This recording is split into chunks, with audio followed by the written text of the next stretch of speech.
Hello, team. Just a disclaimer that during this podcast, Carolyn and I actually interchanged the words reflector and projector. So you might get a bit confused at times because we are obviously in a space together. Our energies emerging. I'm calling her a reflector. She's calling me a projector. We're going vice versa. But essentially, honor this podcast for the energy that it is and just ignore the labels of reflector and projector.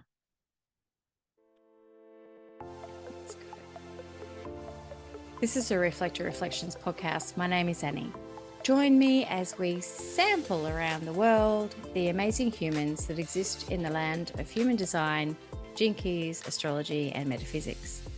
In this series, we are showcasing guests in the human design community and bringing recognition to them in the work that they do in the human design space and get to know them a little better and how they experience and navigate their unique design. Today's beautiful conversation is with Carolyn Southwell, a fellow Aussie, a 2-4 emotional projector and guide for human design basics. Welcome, beautiful soul. Hi, I'm delighted to be here.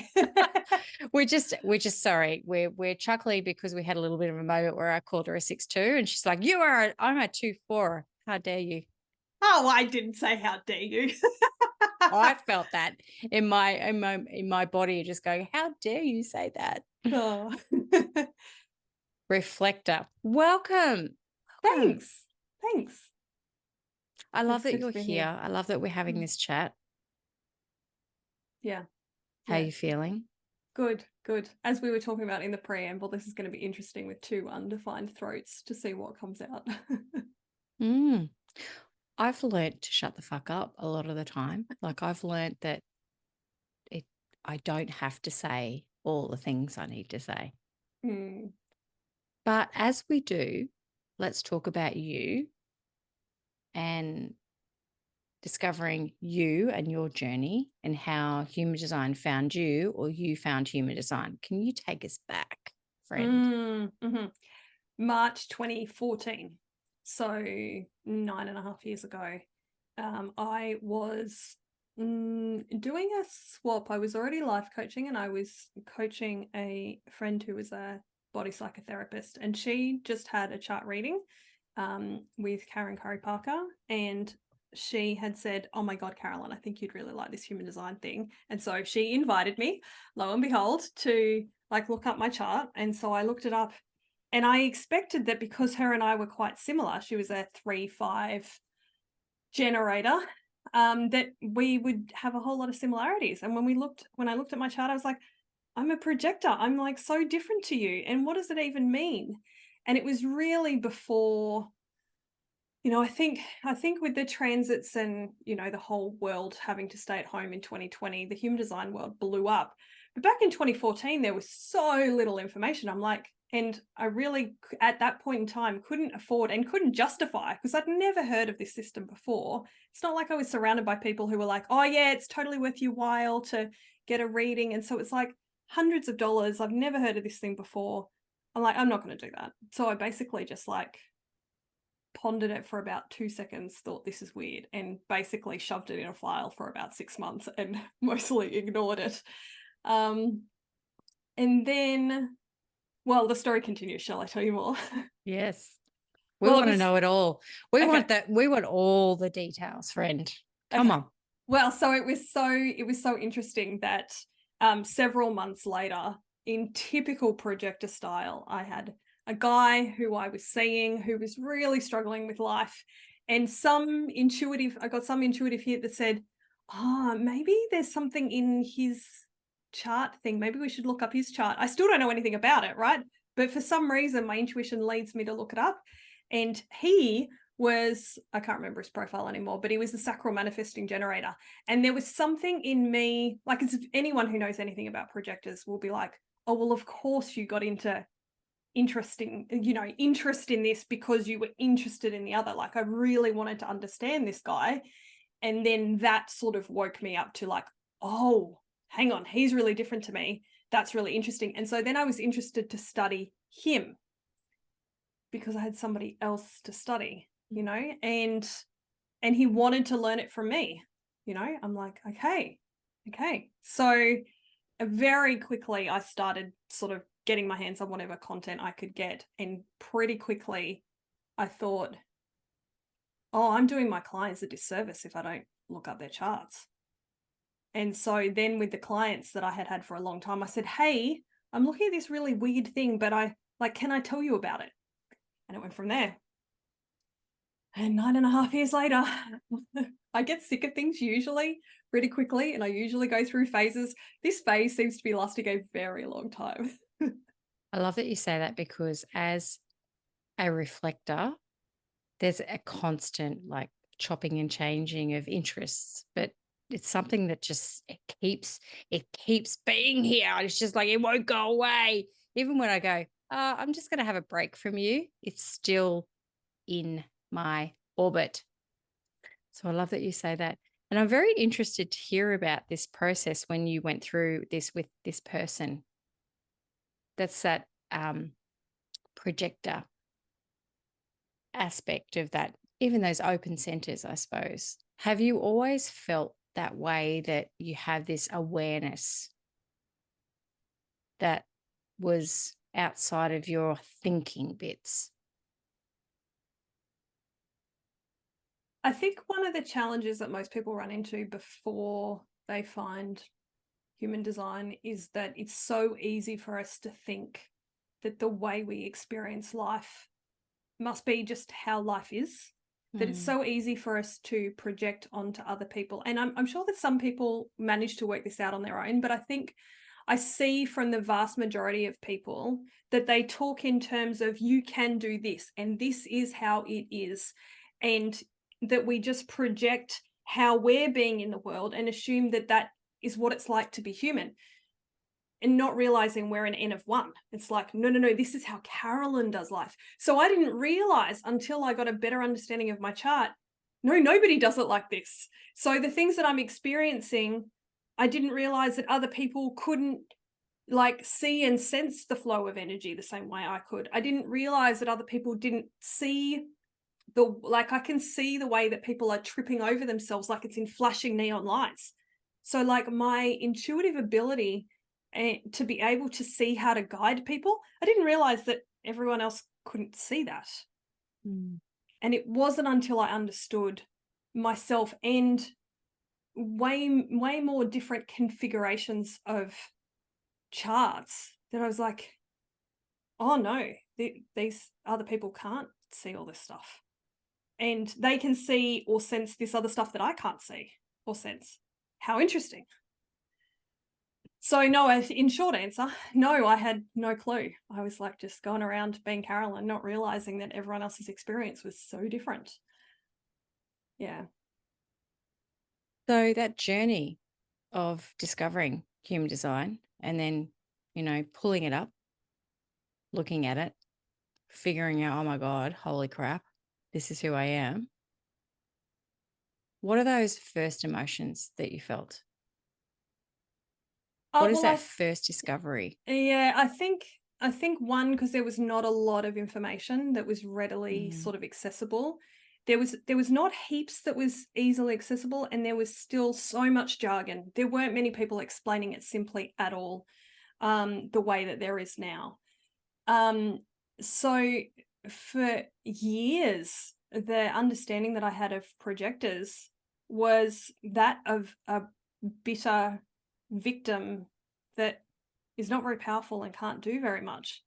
It took me years to work through to finding something, a more empowered, simple understanding. So for years, I felt pretty rubbish about it, actually.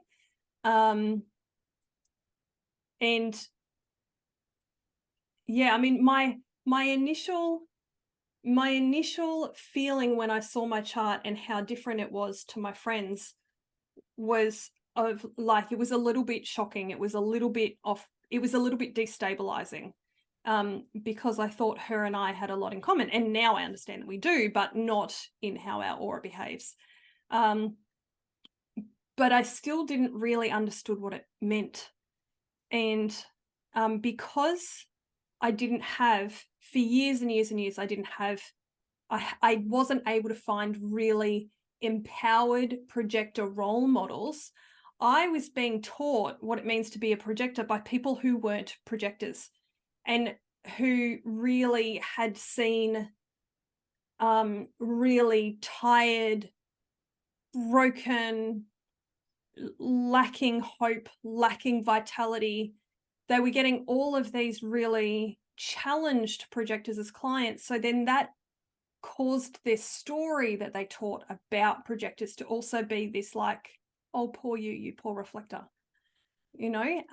And the thing is that I have met some projectors that, I mean, we only have to look at how many presidents or prime ministers or leaders of countries have been projectors to go, who don't know anything about human design but are freaking nailing it, to go, oh, actually, no, there's a on this continuum of disempowered to incredibly powerful and using power to empower other people as opposed to dominate over people, which projectors can also do.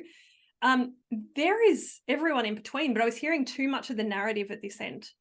And I wasn't seeing enough of the narrative of like what it looks like when a projector is freaking killing it in, you know, if we could use that term in a way that was not so violent, but just doing so well. So I don't know if I answered your question, but yeah, it took, I get pretty, I'm pretty interested in sharing different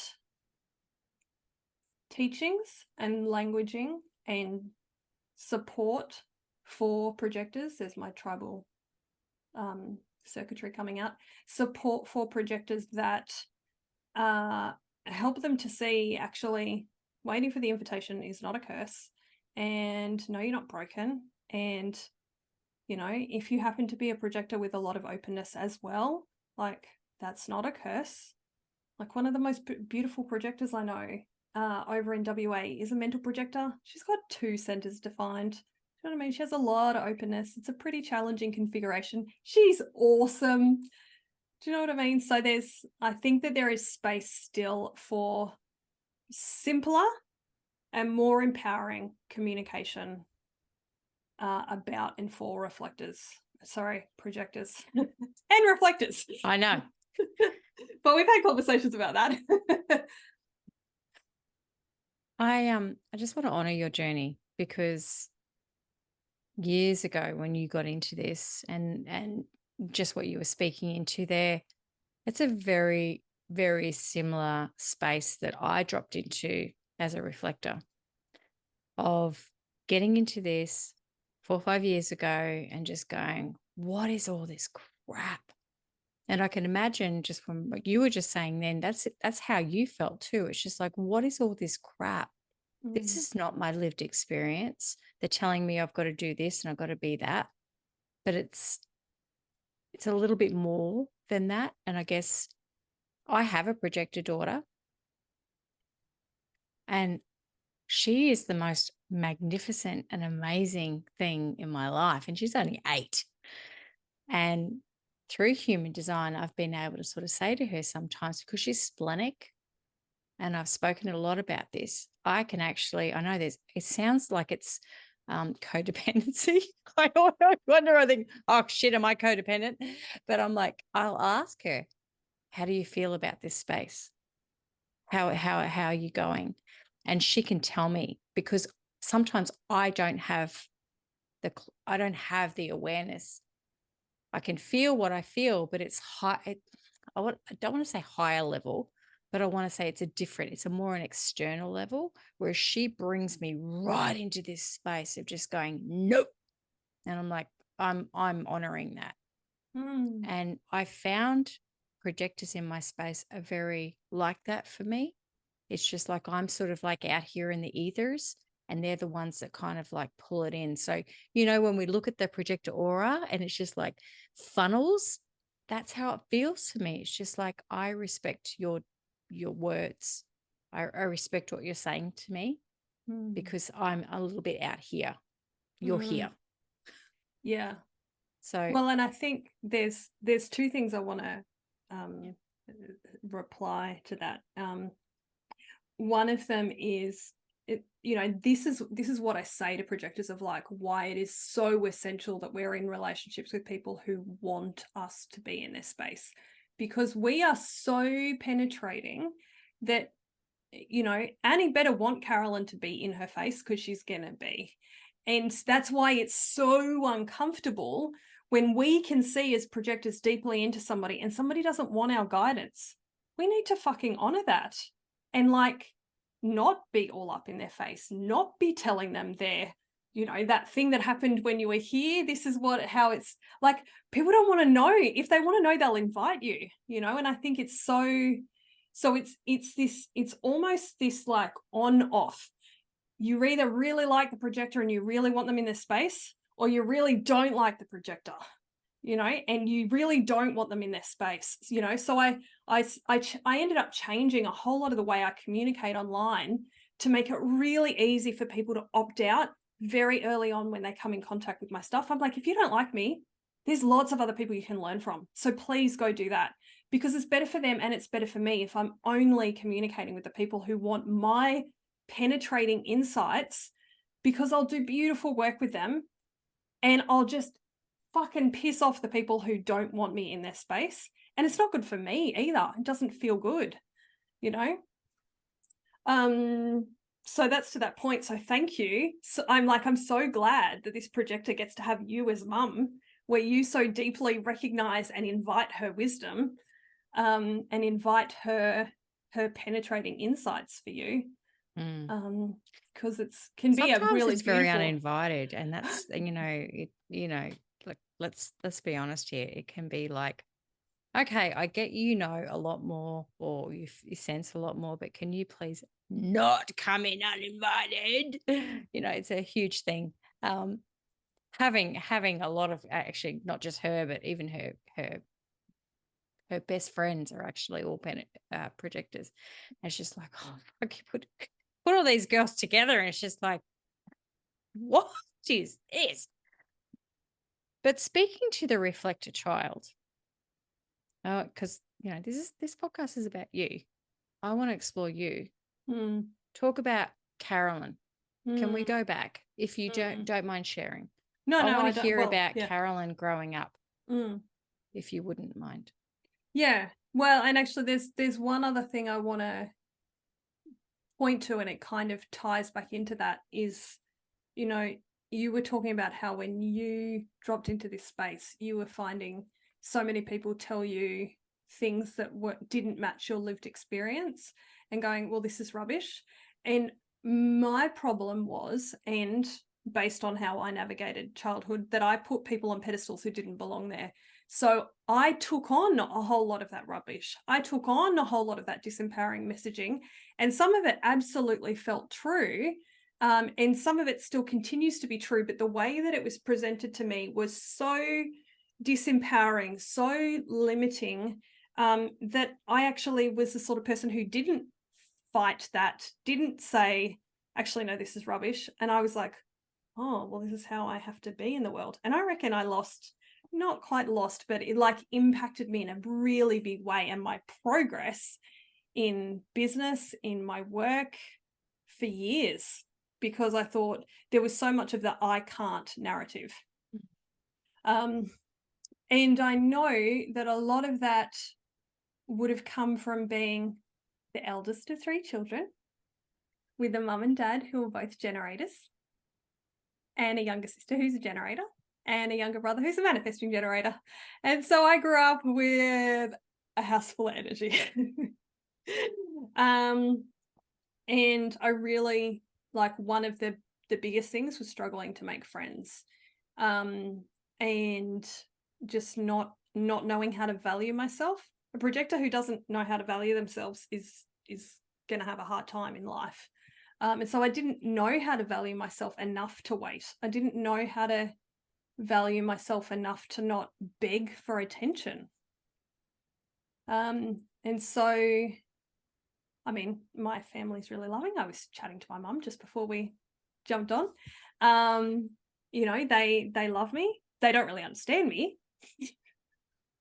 But they there was a lot of things that I have a defined head and ajna, and that sort of acts like mental willpower almost. So I'm very able to use my thinking to push myself forward. So I have tried so many things over the years that literally was just so much manifestation of my mind going, oh, but I should be able to do this, and let me try this, and let me try this, and let me try that. It helps that I've also got 2 motors defined, like I've got the root and solar plexus defined, so I've got some juice there to play with. But my mind would get all these ideas about, well, just go make it happen, and you have to do this way, and you should be able to work hard, and a lot of the things that many of us were indoctrinated to believe. But I tried a lot of things. Oh my God, my journey in business for the first few years before I really understood how to live my design. I wasted so much time and energy and money, and if hope was a resource, hope, like I burnt so much trying to do all the things that people said I should be able to do, and I believed them. And so yeah, I'm grateful that I had a reasonably loving childhood environment to grow up in, and parents who loved me and still do, siblings who loved me and still do. But it was, I think for any projector child, but I think this is true for reflectors and manifestors as well, any non-sacral child who grows up in a house full of sacral beings, it's really easy for us to not be understood, and for us to think that there's something wrong with us, and we should be, like, for the longest time, that was my narrative of, there's something wrong with me and I just have to try harder, or there's something wrong with me and I'm broken and I need a drug to fix me, and it's only really been in the last few years, as I have really sunk more and more into my design, that I'm like, really understanding my strengths and my brilliance and my unique way of navigating the world, and understanding how to be more me. And really, I think, Annie, this is a key one, is like, every time I sink deeper and deeper and deeper into, and I teach my projector clients this all the time, of like, your entire job is to work out who are your people and serve them, and love and let go of everyone else.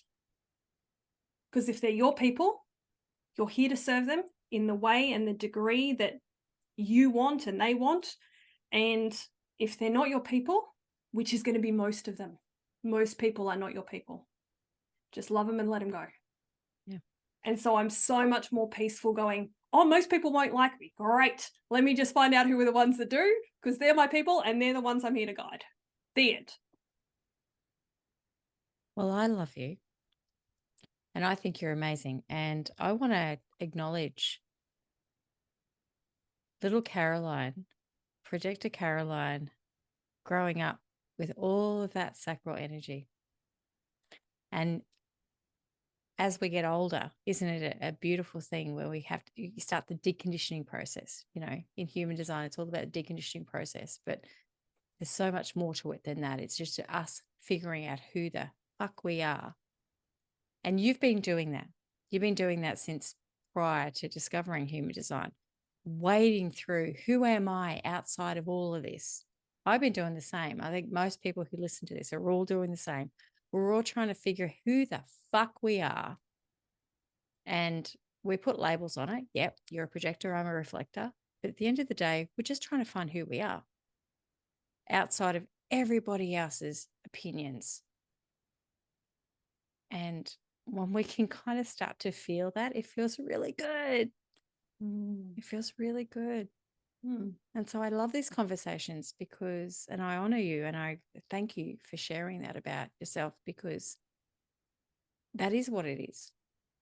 It's not about just you being a projector, again, me being a reflector, or your parents being generators. It's just about us finding us. And I also appreciate you saying, not everybody's our cup of tea. We all got different, I love your fast, like, I guess it's an Australian thing, isn't it?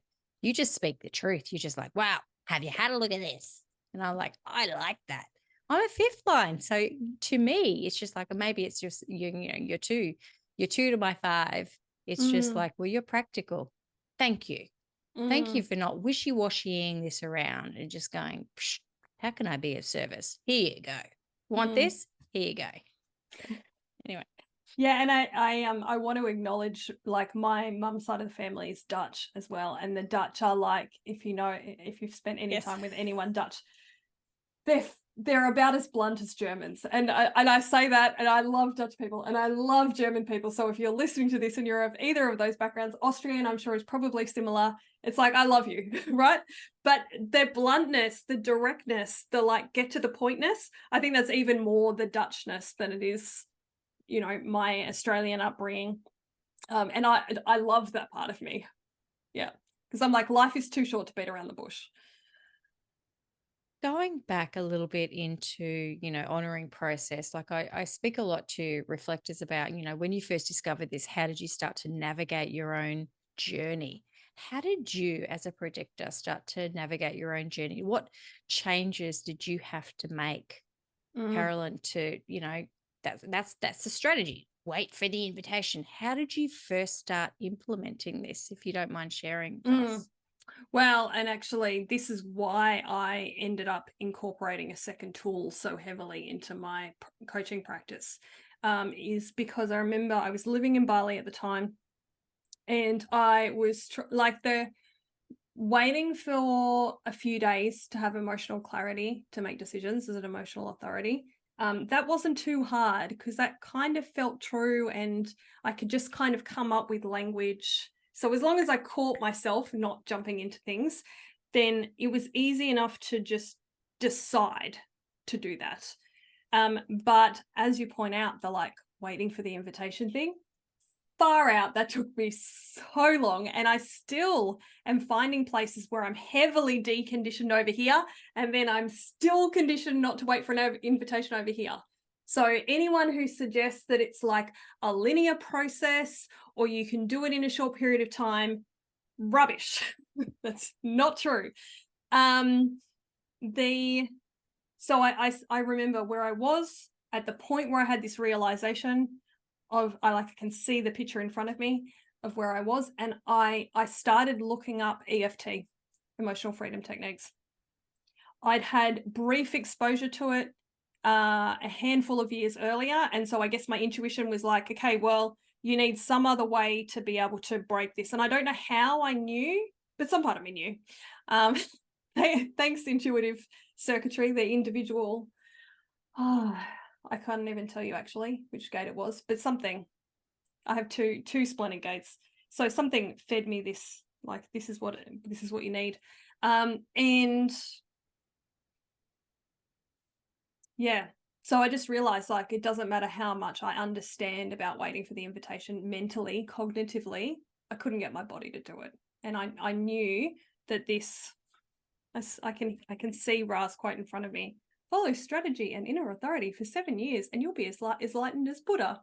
Makes me want to strangle him. It's, and if anyone listening to this podcast thinks that you can just wait 7 years to decondition and not do anything extra, I'm sorry to be the messenger of bad news, but that's not how it works. Well, yeah. So I started learning more about tapping, and I went through, over the last 7-8 years since then, I don't even know how many hundreds of hours of tapping I've done, and different versions. I became certified in EFT in the process. I have just studied more and more different ways to do it better and better. Very typical of Gate 18. How can we do this better? And how can we do this better? And I think this could work better. And that bit doesn't work very well. Let's improve that. And that bit doesn't work very well. Let's improve that. So, the way that Speaking about you, or are you speaking about me there? Oh, no, me. Me. It's like, oh. No. I'm very careful to apply my corrective energy to other people these days. I used to be really bad at it. Fastest way to lose friends. Fastest way to not make friends in the first place. Let Gate 18 drive the vehicle. But yeah, so I'm always seeing the way things can be corrected. So I've done that in terms of the way that I communicate human design, and but I've also done it in the way that I have used tapping as a tool, and which versions I've chosen to study over that period of time. And so the thing that has helped me the most, I would say it's 70 or 80% just deconditioning through tapping and versions of that, finding patterns and releasing them. And then the other 20 or 30% is really pondering and looking for different perspectives on what does it actually mean to wait for the invitation. And the way I teach it to my clients and in my courses is very different from the standard party line, because I don't agree with the standard thing of you only have to wait for the big things, and in the little things you can do whatever you want. No, that's not true either. My life improved so much by looking at invitation on a much granular level, and everywhere I was in relationship with people. Even to do this interview, it's like it was the third time that you had come to me with something of direct, that I could call an invitation before I was like, okay, she's serious about wanting me on the show, and it's time, and I've had enough time to consider it. And it's like, so even on these so-called little things, my life has improved so much. And it's probably the two biggest messages I have for projectors is, one, really understand what it means to wait for the invitation and how to do it really well, because it will change your life. And the other one is, whether it's tapping or some other way, find a way to decondition and do it like your life depends on it. Like every day, the way you eat and sleep, take it that seriously. And just like you're not going to eat for 4 hours straight, you're not going to tap for 4 hours straight, or do breath work for 4 hours straight, or do embodied movement practices, but you're going to do little bits and your life will change like nobody's business. And there'll be an equivalent for all of the other types. But of course, my understanding of projectors is pretty robust at this point in time. And I love that. I love that you just spoke into the fact that you got to that point of yourself as a projector and just looked outside and just went, nope, and you pulled it in. And it's a real reflection to me right now, because that's exactly how a lot of us as reflectors are. We're just like, we're seeing a lot of this shit out there. Shit, I say lovingly, air quoting. As my Australianism coming out, it's not all shit. It's just, what can we say? When we say shit, it's just like crap. It's just like, it's not congruent. And you just going, I needed to honor this process for myself. And I needed to really take a step inward, and tapping and being in your body is so aligned with my process as well. In this is why I'm sitting here right now today, having this podcast and doing all the things that I do, is because I saw something that didn't match. And I just went, it's not quite right. So I love that. Thank you for sharing that, because it just makes it so much better. And as somebody who has a projector child, to hear you say that, because we often go, oh, well, I've got this, or my partner's a projector, or I'm a projector, and we look for resources. And then it's like, I'll wait for an invitation. What does that actually mean? And then we say, and we teach them that, oh, you need to wait to be invited. But you were just saying there about how you really embodied the invitation process. Mm. So I love that. I just really want to honor you on that. Just say there's so much more to just saying, wait for an invitation, as for reflectors, so much more than saying, wait a lunar cycle. Well, and people need to understand how to apply it. Like, uh, I reckon if I open my door to reflectors and said any single reflector to projectors, and I said any single projector on the planet who wants to ask me a question, go ahead. I reckon 50% of the questions would be about, what does it mean to wait for the invitation? How do I do it in this situation? How do I do it in that situation? What does it look like? Do I have to wait? Do I only have to wait for the big things? Well, what about this? How come my relationship with my partner sucks so much? Blah, blah, blah, blah, blah. Like, because people don't understand the power of waiting for the invitation in all of the smaller day-to-day things. You know, there was a reason that I created an entire course on waiting for the invitation, and I still keep creating more YouTube videos to speak to, because somebody asks, well, how do I do it in this situation? I'm like, oh, well, I could, that's good, because that adds to the body of understanding of that. And sometimes I have to ponder it. I'm like, I haven't been in that situation before. What would I do? What would it look like? But I think part of the reason that there's so much rubbish, there's so much shit, to use your word, your perfect word for the situation, is because people are doing what I did a lot of in the beginning. Let me just call myself out. We get excited. So many of us, I say we get excited when we learn about human design. And then those of us who have, you know, especially as much teaching energy as I have, you know, I learnt, and then I was like ready to teach before I'd even had like 2 seconds to embody any of it. So then all we end up doing is reteaching the limited perspectives of what we've learned. And I have some projectors that I learned from who have been in design way less time than me, but they were really fierce about experimenting. And they refused to put people on pedestals, and they would take the information in, and then they would use their body, all third lines, they'd use their body to bang into reality and work out what was true. And I just have so much respect for people who do that, because then the quality of work that we share in the world, it genuinely adds to the power of what we have in the community to be of service to each other. But when we just take a course and then repeat it, barely changing any of the language, without having a chance to use our actual human body to go, is this true for me? If it is true, what does it look like when I do it? What does it feel like? And now I have so little interest in, like you, I see stuff online and I just shake my head. There are so many people now, especially since, you know, Pluto transited in 2020 and everyone went inside for COVID. The human design world exploded. And it's good in terms of the fact that there are so many more resources available for people that didn't exist, you know, back when I started, and for anyone who started even earlier than me.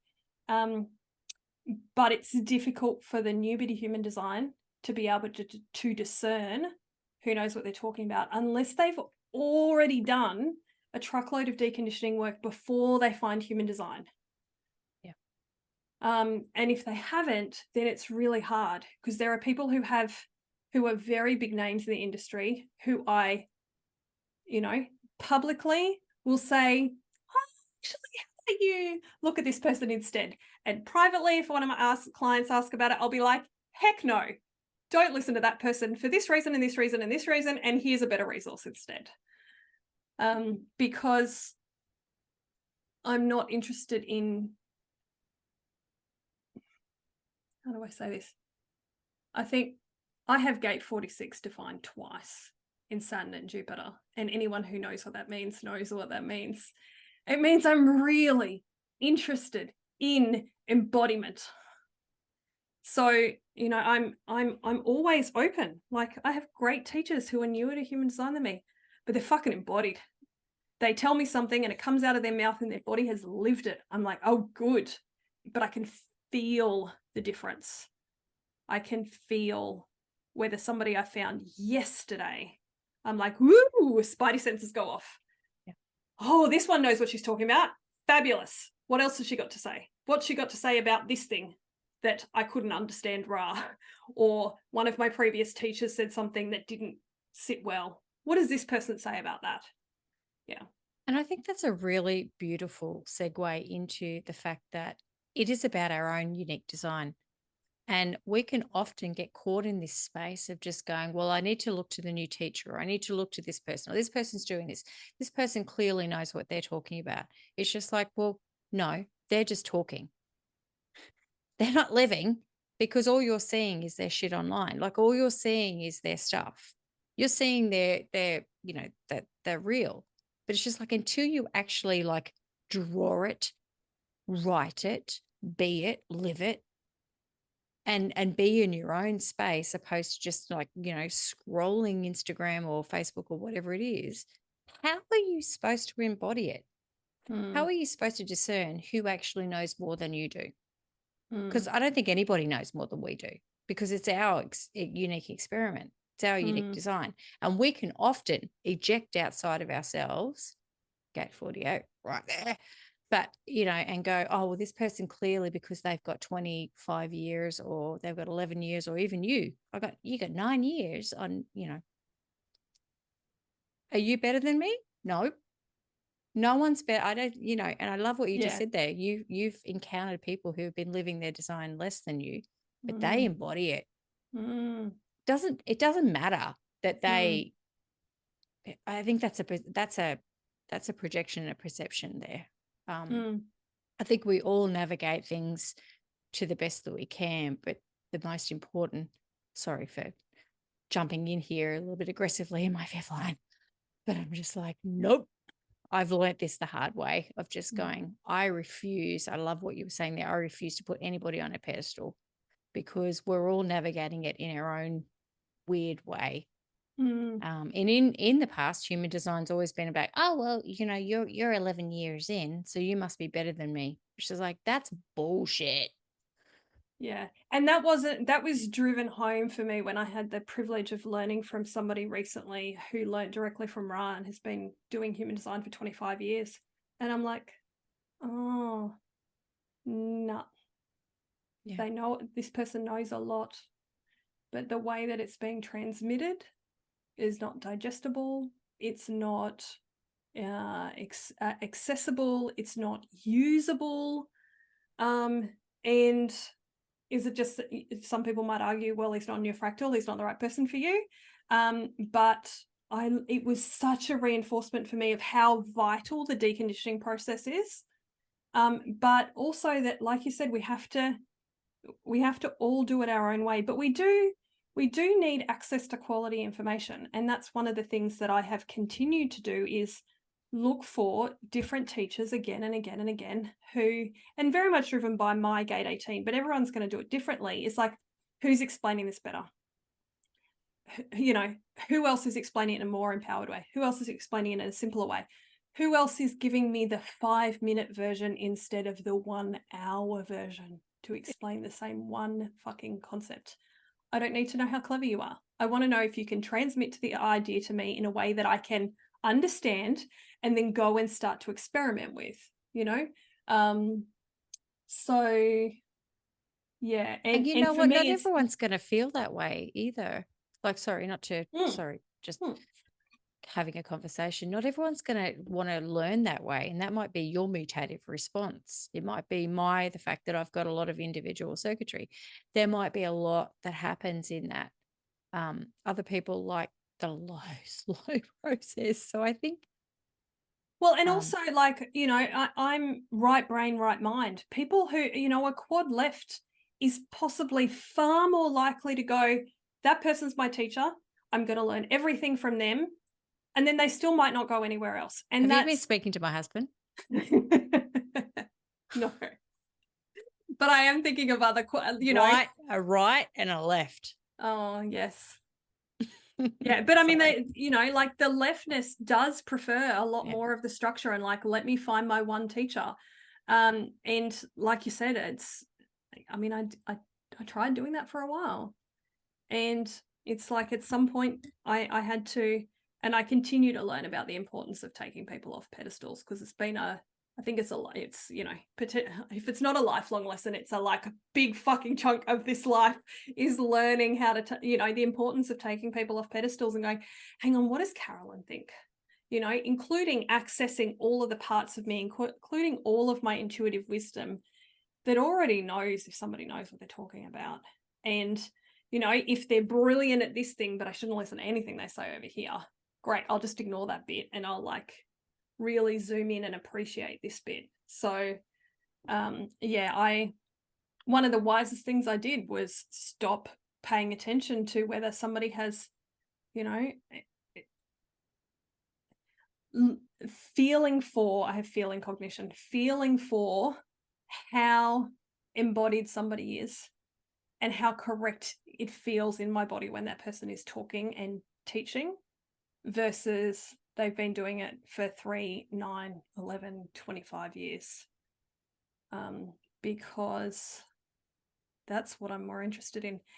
And I get reminded when I remember having somebody who was a really big fan of my work buying a session as a gift for somebody else. And I very rarely do this. It's because the person receiving it has to recognize and value me. If they don't, it's a waste of time. Doesn't matter how much the buyer values me. If the person receiving it doesn't, it's just a waste. But this person was a 24-year-old projector running an amazing business, had never heard about human design before. And I had almost nothing I could teach her because she was already living such a high expression of who she is. I'm like, I should be the one paying her. I'm like, I should be the one sitting there listening to the 24-year-old that's running this massive team and this massive business that's teaching and empowering people all over the country. Like, she doesn't need human design. She's already living it, you know? And so for me, that is such a teacher to, you know, it's why I spend so much time now helping people understand the deconditioning aspect, because people can study human design for decades and still not live it. But if people have deconditioned, they don't even need human design. So I'm like, let's get the deconditioning bit right if we have to put focus on one place or the other. And our new little people are very unique in their own selves. And it's one of the reasons, just saying, I really appreciate you for this. It's one thing that you've brought into my life, just knowing you, is your authenticity. And you're just bang, there it is. And I love it. There's no bullshit with you. Just when you and I go back and forth, it's just like you feel very wholesome to me. And I just thank you for being a part of my new life. But speaking into that aspect of the courses that you've done, the courses that you're doing, this Human Design Basics space that you have. You've done all the designs, you teach into this space, and you've just recently launched this reflector course, which amazing. Well done. And Thanks. Again, publicly saying this, I really respect that you reached out to numerous reflectors and asked, is this okay? Is this right? We value you very much for doing that, because it is a big thing that no one knows any other type. We can kind of feel into it, but no one knows any other type. Hey, fuck us reflectors. We still don't know who the fuck we are. So we're still figuring it out.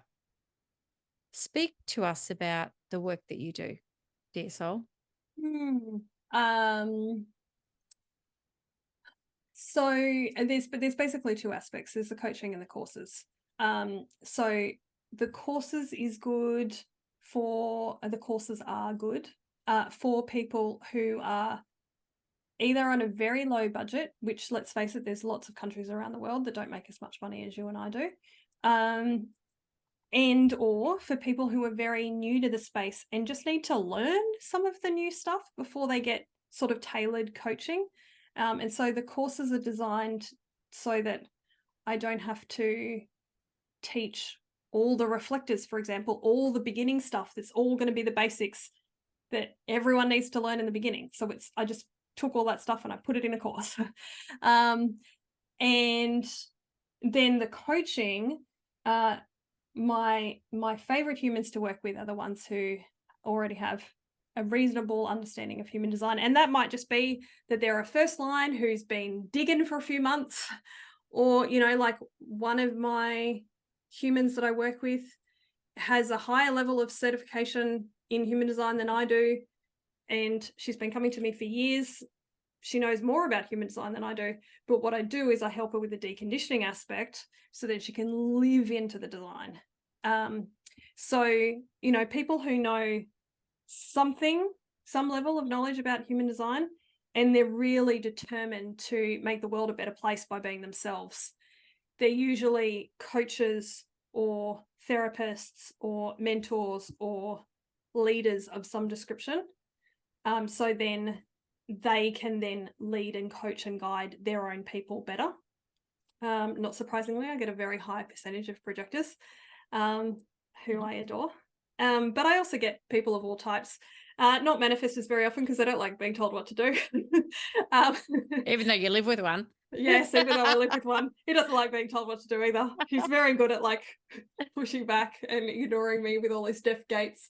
But yeah, I over the years, I've coached so many different configurations of charts. But what they have in common is like a real desire to live into their design, to understand it better, and to live into it.